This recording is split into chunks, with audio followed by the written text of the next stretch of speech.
Supreme court of Pakistan نے تاریخی justice Qazi Faez عیسیٰ case کا فیصلہ کر دیا ہے۔ فیصلہ آج ہو گیا ہے، مگر اس کے ساتھ ہی تمام قانونی ماہرین کہتے ہیں کہ یہ کیس اپنے منطقی انجام تک ابھی نہیں پہنچا ہے اور اس کے لیے مراحل باقی ہیں۔ اس کی وجہ یہ ہے کہ سپریم کورٹ آف پاکستان نے آج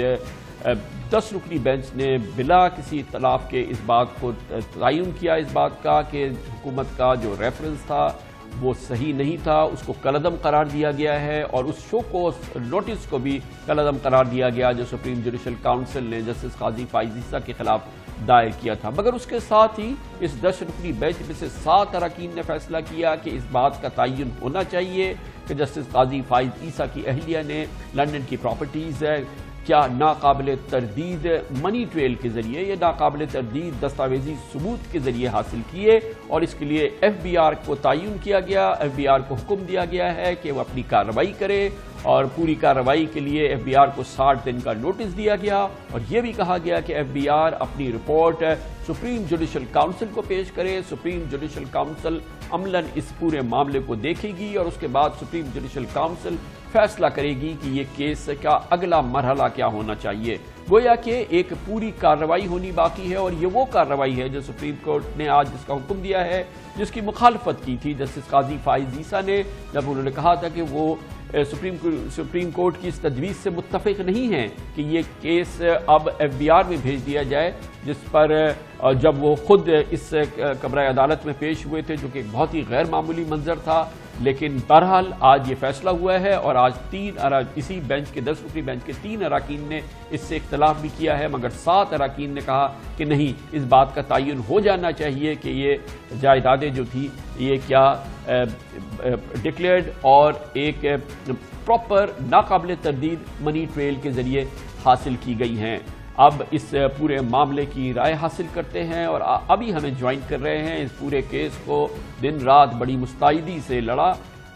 سابق وزیر قانون اور حکومتی وکیل بیرسٹر ڈاکٹر فروغ نسیم نے، جو کہ اس وقت ہمارے ساتھ موجود ہیں۔ بہت بہت شکریہ بیرسٹر صاحب، مقابلہ تو دل ناتواں نے خوب کیا، مگر آخر میں کیس ہار گئے آپ۔ شاید میں جیت گیا کیس کامران صاحب، ایکچولی ہار جیت کا یہ کیس نہیں تھا، لیکن کیونکہ میڈیا کے دوست اس کو ہار جیت میں بات کر رہے ہیں اس کے بارے میں، تو پھر یہ بتانا ضروری ہے کہ کیس میں ہارا نہیں، ایکچولی کیس تو جیت گیا، اور اس طرح جیت گیا کہ پٹیشنر کی پریئر یہ تھی کہ یہ ریفرنس اور شو کاز نوٹس یہ تمام چیزیں کالعدم کر دی جائیں اور مزید کوئی کارروائی نہ ہو، جبکہ ہمارا یہ سٹینڈ تھا سپریم کورٹ کے سامنے کہ 3 طریقے ہیں جس میں سپریم جوڈیشل کاؤنسل جو ہے وہ پروسیڈ کرتی ہے، یا تو پریزیڈنشل ریفرنس کے تھرو کرتی ہے، یا کوئی انفارمیشن دے دے، یا تیسرے supreme judicial council suo motu اس کے پاس اپنی پاورز ہیں، اس سے وہ پروسیجر سٹارٹ کر لے۔ اور سپریم کورٹ سے ہم نے یہی استدعا کی کہ بے شک ان میں سے کوئی ایک بھی ایسی پاور ہے جس کو اس انفارمیشن کے لیے کنسیڈر کر لیا جائے۔ تو سپریم کورٹ نے اپنی دانست میں جو تیسرا والا پروپوزل تھا، یعنی سو موٹو پاور، ایک تو اس کو ایکسیپٹ کر لیا۔ دوسری بات یہ ہے کہ during the course of proceedings جب سپریم کورٹ نے کہا کہ یہ ایسا کر لیں کہ یہ ایف بی آر، یہ سینسیٹیو معاملہ ہے، ایف بی آر چلا جائے اور ایف بی آر میں بیگم صاحبہ سے وہ پوچھ گچھ کر لیں، ہم نے کہا جی بالکل ٹھیک ہے، ہم نے اسی کنسینٹ دی۔ جبکہ پٹیشنر خود اپیئر ہوئے اور انہوں نے کہا نہیں جی ایف بی آر بالکل نہیں جائے گا، تو سپریم کورٹ نے اس کو ایف بی آر بھیج دیا، تو وہ بھی ان کی شکست ہو گئی۔ تو یہ ایکچولی کیس پھر میں آپ کو ریپیٹ کروں، شکست کا اور ہار کا نہیں ہے، ٹیکنیکلی تو ہم جیت گئے ہیں، لیکن ہار اور جیت کا یہ کیس نہیں ہے۔ کیس صرف یہ ہے کہ اکاؤنٹیبلٹی اکراس دا بورڈ ہونی چاہیے۔ ڈاکٹر صاحب یقیناً، مگر یہ کہ بہرحال ہر لحاظ سے تاریخی کیس ہے، تاریخ ساز کیس ہے، ذرا سا یہ فرما دیجیے گا کہ اب جو فیصلہ آ گیا ہے اس کے تمام مندرجات ہمارے سامنے ہیں، اب سے لے کے اگلے 75 دن کی ایک ڈیڈ لائن جو ہے وہ سپریم کورٹ نے اس کا تعین کیا ہے، اب سے لے کے جب تک کیا کیا ہوگا اور کیسے ہوگا؟ دیکھیں، سب سے پہلے تو میں آپ کو کامران بھائی یہ بات بتاؤں کہ نہ فیڈرل گورنمنٹ کے دل میں، نہ ہمارے دل میں، کسی کے دل میں ان کے خلاف کوئی ایسی بات نہیں ہے، نہ بغض ہے، نہ دشمنی ہے۔ ہم یہ صرف چاہتے ہیں کہ اگر ان کے پاس منی ٹریل ہے تو یہ منی ٹریل دے دی جائے، اور اگر حقیقتاً یہ صحیح منی ٹریل دے دیں گے تو سمجھیے کہ عمران خان خود اور تمام حکومت کہے گی نہیں بالکل ٹھیک ہے، کوئی ایشو نہیں ہے۔ تو اب ہونا صرف یہ ہے کہ یہ ایف بی آر جو ہے جو بیگم صاحبہ ہیں اور بچے ہیں ان کو نوٹس ایشو کرے گی۔ اچھا، اس سے پہلے کہ آگے بڑھے بیرسٹر صاحب یہ ذرا سا سمجھا دیجئے ایک عام پاکستانی کو مجھے کہ منی ٹریل یہ کیا ہوتی ہے؟ منی ٹریل جس کو کہ ایف بی آر جو ہے وہ تسلیم کرے یا کوئی بھی عدالت تسلیم کرے، تو یہ کیسے ہوتی ہے منی ٹریل اور یہ کس چیز پہ مبنی ہوتی ہے؟ منی ٹریل کا صرف مطلب یہ ہے کہ جو آپ ایسٹس آپ کے پاس ہوں، یعنی جو اثاثے آپ کے پاس ہوں، تو آپ یہ بتائیں کہ ہم نے یہ اثاثے کس پیسے سے خریدے، اور اگر آپ یہ بتا دیتے ہیں کہ ہم نے یہ کس پیسے سے خریدے اور ہم یہ پیسے پاکستان سے انگلینڈ جو ہے جو جائز ذرائع ہیں ان کے تھرو بینکنگ چینل سے ہم لے کے گئے ہیں، اور جو بھی اسٹیٹ بینک نے پرمیشن دی ہے ہم نے یہ پیسے دراصل اس مقصد کے لیے وہاں خرچ کیے ہیں، تو یہ تمام چیزیں لافل ہو جاتی ہیں، تمام چیزیں قانونی ہو جاتی ہیں۔ تو یہ آپ کا جو سوال ہے اس کا سمپل جواب یہ ہے کہ منی ٹریل اس کو کہتے ہیں کہ اگر کسی کے پاس اثاثے ہیں، کسی کے پاس گاڑی ہے، بنگلہ ہے، پلاٹ ہے، کوئی چیز ہے، تو وہ یہ بتائے کہ میں نے اس کو کہاں سے میرے پاس پیسے آئے کہ میں نے یہ خریدے، تو اس کو منی ٹریل کہتے ہیں۔ تو بیر صاحب یہ بھی بتا دیجئے کہ میڈم سرینا جب سپریم کورٹ کے سامنے پیش ہوئی جسٹس فائز عیسیٰ کے کہنے پر، انہوں نے اپنا ایک ویڈیو پیغام ریکارڈ کرایا اور بظاہر انہوں نے بتایا کہ یہ لنڈن کی پراپرٹیز انہوں نے کیسے لی تھی۔ آپ کی تسلی نہیں ہو رہی تھی وکیل کی حیثیت سے؟ بتا تو رہی تھی میڈم۔ میں گزارش کروں کہ وہاں میں ایکچولی اس پہ بہت زیادہ کامنٹ کرنا نہیں چاہتا، سوائے اس کے کہ وہ بہن ہے ہماری سرینا صاحبہ، اور وہ انہوں نے ویڈیو لنک پہ ٹیلی ویژن پہ بیٹھ کے کچھ دستاویزات دکھائے ہیں، اور نہ دستاویزات کی کاپی ہمارے پاس ہے نہ آئی ہے، اور اس کا صحیح فورم جو ہے وہ ایف بی آر ہے۔ دیکھیں اس میں دیکھیں کامران بھائی، ہماری جیت یہ ہے کہ ہر آدمی کی اکاؤنٹیبلٹی ہو، یہ جیت نہیں ہے کہ کسی کو سزا ملے جزا ملے۔ اگر سرینا صاحبہ یا جسٹس فائز عیسیٰ صاحب جو ہیں یہ اکاؤنٹیبلٹی ایف بی آر میں، اور اس کے بعد اگر یہ سپریم جوڈیشل کاؤنسل جو کہ جانا ہے، آرڈر میں لکھا ہوا ہے کہ جو بھی اس کا آرڈر پاس کرے گی ایف بی آر، وہ جائے گی سپریم جوڈیشل کاؤنسل کے بعد پاس، اور سپریم جوڈیشل کاؤنسل پھر اس آرڈر کو ایگزامن کرے گی اور دیکھے گی کہ کیا ان لوگوں نے، سرینا صاحبہ نے اور ان کے بچوں نے منی ٹریل دی یا نہیں دی سیٹسفیکشن کے حساب سے سپریم جوڈیشل کاؤنسل کی، تو اس کے بعد آگے کیا کارروائی ہوگی اس کا تعین سپریم جوڈیشل کاؤنسل اپنی سو موٹو پاورز میں کرے گی۔ تو یہ بالکل کوئی پرسنل چیز نہیں ہے، اور ایک طرح سے پاکستان میں ایک یہ اچھا دن ہے کہ عدلیہ کی بھی آزادی ہے اور جوڈیشل اکاؤنٹیبلٹی بھی اسٹیبلش سپریم کورٹ نے کر دی کہ سپریم کورٹ کا کوئی جج جو ہے جوڈیشل اکاؤنٹیبلٹی سے بالا تر نہیں ہے۔ یہ جو جب میڈم اپنے کاغذات اور دستاویزات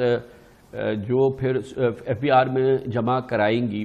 یہ ظاہر ہے کہ یہ ویلتھ ریکنسلیشن کے معاملے ہیں جو ایف بی آر کے لیے شاید کوئی اتنا مشکل عمل نہیں ہے، یہ پیچیدہ عمل تو نہیں ہے نا بیر صاحب، اگر میں سمجھ رہا ہوں تو؟ نہیں، مجھے تو بالکل نہیں لگتا، کیونکہ انہوں نے جو اس میں جن چیزوں کی بھی نشاندہی کی ہے وہ چیزیں ڈاکیومنٹس کے ساتھ ایف بی آر میں ان کو پیش کرنا ہے، اور سپریم کورٹ آف پاکستان نے ایک آپشن یہ بھی دیا تھا کہ یہ ویڈیو لنک میں نہ آئے بلکہ لکھ کے ایک بھیج دیں، ایفیڈیوٹ دے دیں یا لکھ کے بھیج دیں کہ ان کے پاس کیا کیا منی ٹریل ہے، اور اگر وہ یہ چیز دے دیتی تو شاید عین ممکن تھا کہ سپریم کورٹ خود اپنا مائنڈ اپلائی کر کے بتا دیتا کہ یہاں یہ منی ٹریل ہے یا نہیں ہے، لیکن انہوں نے اس کو ایکسیپٹ نہیں کیا۔ انہوں نے دو چیزوں کو ایکسیپٹ نہیں کیا جسٹس قاضی فائز عیسیٰ نے۔ انہوں نے پہلی چیز تو یہ ایکسیپٹ نہیں کی کہ معاملہ ایف بی آر میں بھیج دیا جائے، اور دوسرا یہ بھی ایکسیپٹ نہیں کیا کہ سپریم کورٹ میں لکھ کے سرینا صاحبہ یہ بتائیں کاپیز اور لکھ کے بتائیں کہ وہ ان کی منی ٹریل یا سورسز کیا کیا ہیں، بلکہ انہوں نے یہ چوز کیا کہ جو بیگم صاحبہ ہیں وہ ویڈیو لنک پہ آئیں، اور ویڈیو لنک پہ وہ آئیں۔ تو اب یہ سارا کا سارا یہ ڈیپینڈ کرتا ہے. دیکھیں مجھے تو پتہ ہے کہ جو انہوں نے بات کی ہے اس میں کیا کیا پلس پوائنٹس ہوں گے اور کیا کیا نیگیٹو پوائنٹس ہوں گے, لیکن میں اس پہ بات اس لیے نہیں کرنا چاہتا کیونکہ یہ پریمپٹ نہیں کرنا چاہتا میں. اور ہو سکتا ہے ان کے پاس اگر جینوئن ڈاکیومنٹس ہو, پراپر ڈاکیومنٹس ہو, تو آپ یہ یقین مانیے کہ عمران خان ہو یا کوئی ہو یا میں ایز اے لائر, سب سے پہلے ہم ان کا ساتھ دیں گے اور کہیں گے کہ دیکھیے انہوں نے منی ٹریل دے دی. لیکن اگر انہوں نے منی ٹریل ان کے پاس نہیں ہے یا اس کا کانسیکوینس کیا ہوگا, تو یہ ایف بی آر نے کے پاس ڈٹرمنیشن ہوگی اور ایس جی سی میں ڈٹرمنیشن ہوگی. تو یہ اگین جو پٹیشنر یہ چاہتے تھے کہ ایسی اور سپریم کورٹ اب اس معاملے سے اب سپریم کورٹ اس معاملے سے فارغ ہے بیرسٹر صاحب. اب ایف بی آر جانے اور سپریم جوڈیشل کاؤنسل جانے, سپریم کورٹ کا جو کردار ہے وہ ختم ہو گیا. بالکل آپ نے صحیح فرمایا. یہ فرما دیجئے گا کہ کیونکہ اب یہ کیس ختم ہو گیا, اس کا فیصلہ ہو گیا, اس کیس کا میں سمجھتا ہوں ہائی پوائنٹ یا موسٹ, ہم اپنی زبان میں تو اس کو ڈرامیٹک پوائنٹ وہ کہتے ہیں, جب آپ اپنے دلائل دے رہے تھے سپریم کورٹ آف پاکستان میں اب سے چند روز قبل, اور اچانک جسٹس قاضی فائز عیسیٰ وہاں داخل ہوئے اور وہ پھر بینچ سے مخاطب ہوئے, آپ کو خاموش ہونے کے لیے کہا گیا. میں یقین سے کہہ سکتا ہوں, آئی ایم شیور کہ یہ آپ کی زندگی کا پورے پروفیشنل لائف کا یہ ایک موسٹ امپورٹنٹ ایونٹ ہوگا اپنی لائف میں. تھوڑا سا اس کو ایکسپلین کیجئے کہ آپ اس کو کیسے دیکھ رہے تھے, کیا اس وقت آپ کا حال تھا؟ دیکھیں میں آپ سے گزارش کروں کہ میرے لیے یہ کیس مشکل بھی آتے ہیں, آسان بھی آتے ہیں, لیکن اس کیس سے زیادہ تکلیف دہ کوئی کیس نہیں تھا, کیونکہ یہاں پر ایک سپریم کورٹ کے جج صاحب تھے اور ان سپریم کورٹ کے جج صاحب کی بیگم صاحبہ کی بچوں کی ایسی لنڈن کی پراپرٹیز سامنے آ گئی تھیں جو کہ ایکسپینسو پراپرٹیز تھیں, جن کا کوئی پرائیویٹ فیشی ایکسپلینیشن سامنے نہیں تھا, سورس نہیں تھی, منی ٹریل نہیں تھی. اور یہ میرے لیے ایک تھوڑی سی, کیونکہ کالیگز رہے ہیں, پروفیشن میں کالیگز رہے ہیں, ان کے سامنے میں اپیئر ہوتا رہا ہوں, تو اور یہ میرے لیے تھوڑا سا ایک ڈیفیکلٹ ٹائم تھا. لیکن بعض دفعہ آپ کو ان دا لائن آف ڈیوٹی بہت سی چیزیں کرنی پڑ جاتی ہیں. جیسے یہ تمام شکایت جب آئی میرے ڈیسک پہ, تو کیا کرتا, بند کر دیتا یا کیا سٹیپس لیتا؟ یہی سٹیپس لیتا جو 209 میں لکھا ہے, جو رولز آف بزنس میں لکھا ہوا ہے, یہی چیزیں کرنی تھیں. اور اس کے ساتھ ساتھ میں صرف آپ سے گزارش کروں کہ جب ہیئرنگ چل رہی تھی اور میرے آرگیومنٹ چل رہے تھے, تو میرے لیے سب سے بڑی امپورٹنٹ چیز یہ تھی کہ میں عدالت کو اسسٹ پہلے کروں رادر دین کیس جیتوں ہاروں, وہ تو بعد کی بات ہے, لیکن ان کی اسسٹنس, ان کے سوالات, ان کے جوابات, وہ ان کی جو بھی میری کیپیبلٹی ہے اس کے حساب سے میں کروں. لیکن جب جسٹس قاضی فائز عیسیٰ صاحب ایک دم سے ان کی انٹری آئی اور وہ انٹر ہوئے, مجھے تھوڑی سی تکلیف بھی ہوئی, بیگم صاحبہ بھی آئیں, اور کوئی ایسی چیز نہیں تھی کہ جس سے میں خوش ہوں. اور یہ دیکھیے یہ کیس جیت کے بھی میں خوش نہیں ہوں, کیونکہ میں آپ کو سچ بتاؤں کہ یہ ہمارے انسٹیٹیوشن کا معاملہ ہے, پاکستان کا معاملہ ہے. لیکن بہرحال اگر کوئی ایسی چیز آ جائے تو اس کا ایک صحیح دیانتداری سے فیصلہ ہونا چاہیے. اور سپریم کورٹ دیکھیے, اگر میں سپریم کورٹ کی تعریف کروں, کامران بھائی ایک منٹ پلیز سر, ایک تعریف کروں سپریم کورٹ کی. بہت سے لوگ ٹویٹ کر رہے تھے, سوشل میڈیا پہ آ رہے تھے کہ دیکھیے سپریم کورٹ کے ججز جو ہیں اپنے فیلو جج کا دفاع کر رہے ہیں, ان کو بچا رہے ہیں. ایسا نہیں ہے. 7 ججز نے, یہ 7-3 کا ججمنٹ ہے, 7-3 نے یہ ججمنٹ دیا ہے, 7 میجورٹی نے یہ ججمنٹ دیا ہے کہ چلیں ریفرنس تو جو بھی اس میں سکم ہے ہم اس کو کل عدم کرتے ہیں, لیکن یہ پروسیس چلتا رہے گا جوڈیشل اکاؤنٹیبلٹی کا. اور جوڈیشل اکاؤنٹیبلٹی جب سپریم کورٹ نے اپنے اوپر لگا دی, اپنے ججز پہ لگا دی, تو میں سلوٹ کرتا ہوں سپریم کورٹ آف پاکستان کو کہ یہ وہ سپریم کورٹ آف پاکستان ہے ہماری. We are proud of it کہ اس نے یہ بھی نہیں دیکھا کہ اس کے یہ ایک معزز جج صاحب تھے جن کی اکاؤنٹیبلٹی ایک طرح سے سپریم کورٹ آف پاکستان نے کر کے موڈیلٹی آپ کو سامنے دے دی کہ کیسے کرنا ہے. یہ اپنی جگہ حقیقت ہے کہ ان 7 ججز نے کیس کو کے فیوچر کے لحاظ سے اور اس معاملے کے نیکسٹ سٹیپ کے لیے تو ایک راہ متعین کی. 3 ججز نے ان سے اختلاف کیا, مگر ان 10 کے 10 نے کہا کہ حکومت کا جو ریفرنس تھا وہ بدنیتی پہ مبنی تھا اور اسے وہ کل عدم قرار دیتے ہیں. اس معاملے میں کوئی دو رائے نہیں ہے سپریم کورٹ آف پاکستان نے. میں کامران بھائی یہ گزارش کروں, ایک تو جو شارٹ آرڈر آیا ہے اس میں بدنیتی کی کوئی بات نہیں لکھی. مطلب یہ جو کہا جا رہا ہے کہ بدنیتی ہے, میڈیا کہہ رہی ہے میڈیا اچھے لوگ ہیں, بہترین لوگ ہیں. آرڈر میں ایسا نہیں ہے. میڈیا کیوں کہہ رہا ہے مجھے نہیں پتا, شاید وہ پہلے سے ان کو پتا ہو کہ پتہ نہیں کیسے وہ انٹرپریٹ کر رہے ہیں, آئی ڈونٹ نو. تو میں گزارش آپ کو یہ کروں کہ اس قسم کی کوئی چیز ابھی تک نہیں ہے. لانگ آرڈر میں ہوتا ہے نہیں ہوتا. دوسرا یہ کہ میلیفائڈس جو ہوتی ہیں دو طرح کی ہوتی ہیں. ایک ہوتی ہے بدنیتی فیکٹس پر, یعنی کوئی پرسنل اینیموسٹی کسی کی ہے تو اس کے لیے تو باقاعدہ ایک فیکٹ فائنڈنگ ہوتی ہے, کوشچن آف فیکٹ ہے, وہ ڈٹرمن نہیں ہو سکتا. ایلیگیلٹی کوئی ہے وہ تو پھر وہ اس کو میلیفائڈز ان لا کہا جاتا ہے. تو ابھی اس چیز کا تعین ہونا ہے کہ یہ کس چیز پہ ریفرنس کا عدم کیا گیا ہے. لیکن جیسے میں آپ کو کہوں کہ اینڈ رزلٹ کیا ہے, اینڈ رزلٹ یہ ہے کہ 3 طریقے تھے. ایک طریقہ ریفرنس ہے, ایک طریقہ انفارمیشن ہے اور ایک طریقہ سو موٹو ہے. یہ 3 طریقے ہیں سپریم جوڈیشل کاؤنسل کی پروسیڈنگز کو سٹارٹ کرنے کی. تو سپریم کورٹ آف پاکستان نے اپنی دانش میں جو تیسرا طریقہ ہے اس کیس میں سو موٹو پاورز, اس کو ترجیح دی ہے. تو بہرحال مجھے تو صرف یہ دعا ہے اللہ کی ذات سے کہ جو صحیح ہو, جو ملک کے حق میں بہتر ہو اور جو سچ ہو اس کا بول بالا ہو. اچھا یہ فرمائیے گا, ان اینی کیس اب ایف بی آر کو رپورٹ کرنا ہے سپریم جوڈیشل کاؤنسل کو, واٹ ایور دا آؤٹ کم, اور اس پہ انہوں نے اپنی فائنڈنگ لکھنی ہے کہ میڈم جو ہیں وہ انہوں نے ہمیں تسلی بخش جواب دیا ہے اور اس کی یہ وجہ ہے, اور اگر خدا نہ خواستہ انہوں نے ہمیں نہیں تسلی دی ہے تو اس کی یہ وجہ ہے. پھر اس کا اگلا جو قدم ہے وہ سپریم جوڈیشل کاؤنسل کسی خصوصی اجلاس میں دوبارہ کنوین ہوگی اور وہ پھر اس کا اگلا قدم کا تعین کرے گا. میں ایک بار پھر کنفرم کرنا چاہ رہا ہوں ایسا ہی ہے. اور ساتھ ساتھ کیونکہ ایک ابہام یہ بھی ایک دفعہ ہیئرنگ میں آیا اور وہ یہ آیا کہ اگر ایف بی آر کو بھیجا جائے تو میں نے عدالت سے درخواست کی کہ اگر ایف بی آر میں آپ بھیجیں گے تو پھر اس کی ایک ملٹیپل اپیلز ہیں اور 20 سال لگ جائے گا. تو عدالت نے اس وقت بھی یہی کہا تھا کہ نہیں, ہم اس کو صرف فرسٹ سٹیج پر رکھیں گے, وہ فرسٹ سٹیج پہ ڈٹرمنیشن ہو اور وہ تمام کی تمام چیز جو ہے وہ سپریم جوڈیشل کاؤنسل چلی جائے, اور اگر اپیل وغیرہ وہ سائیڈ میں کرتے رہیں, اور یہی آرڈر پاس ہوا ہے.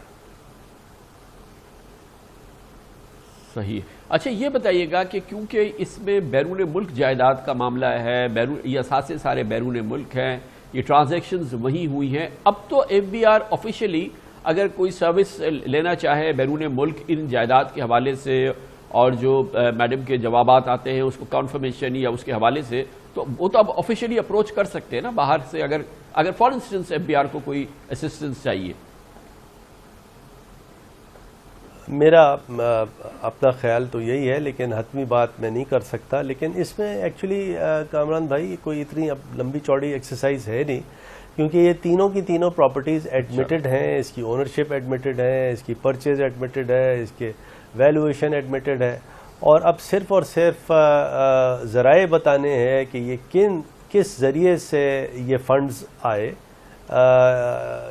جو خریدار تھے ان پراپرٹیز کے, اور انہوں نے کن فنڈ سے یہ جائیدادیں خریدیں, اور یہ پیسے جو ہیں یہ پاکستان سے انگلینڈ کس طرح گئے ہیں. یہ 2 بنیادی باتیں ہیں جس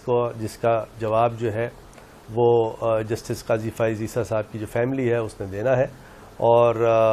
اللہ کرے ان کے پاس, میں تو ان کے لیے دعا کرتا ہوں کہ اللہ کرے ان کے پاس پراپر منی ٹریل ہو تاکہ یہ معاملہ ختم ہو. لیکن اگر خدا نہ خواستہ منی ٹریل ان کے پاس نہیں ہے, مجھے نہیں پتا آگے کیا ہوگا. ایف بی آر نے آرڈر بنانا ہے, چاہے اس طرف بنائے اس طرف بنائے, ایف بی آر کی اپنی ثواب دید ہے. ہو سکتا ہے ایف بی آر کیا ہے کہ نہیں جی آپ نے ساری انفارمیشن دے دی, سیٹسفیکٹری ہے, اور وہی چیز وہ بھیج دیں سپریم جوڈیشل کاؤنسل کو, اور میرا پورا یقین ہے کہ سپریم جوڈیشل کاؤنسل معاملے کو کلوز کر دے گی. لیکن اگر کسی وجہ سے منی ٹریل نہیں آئی اور وہ جسٹیفیکیشن نہ آئے, جسٹس قاضی فائز عیسیٰ کی فیملی اگر جسٹیفیکیشن نہیں دے سکے تو وہ سارا کا سارا معاملہ ایف بی آر والے وہ سپریم جوڈیشل کاؤنسل کو بھیجیں گے, اور پھر سپریم جوڈیشل کاؤنسل کی مرضی ہے وہ آگے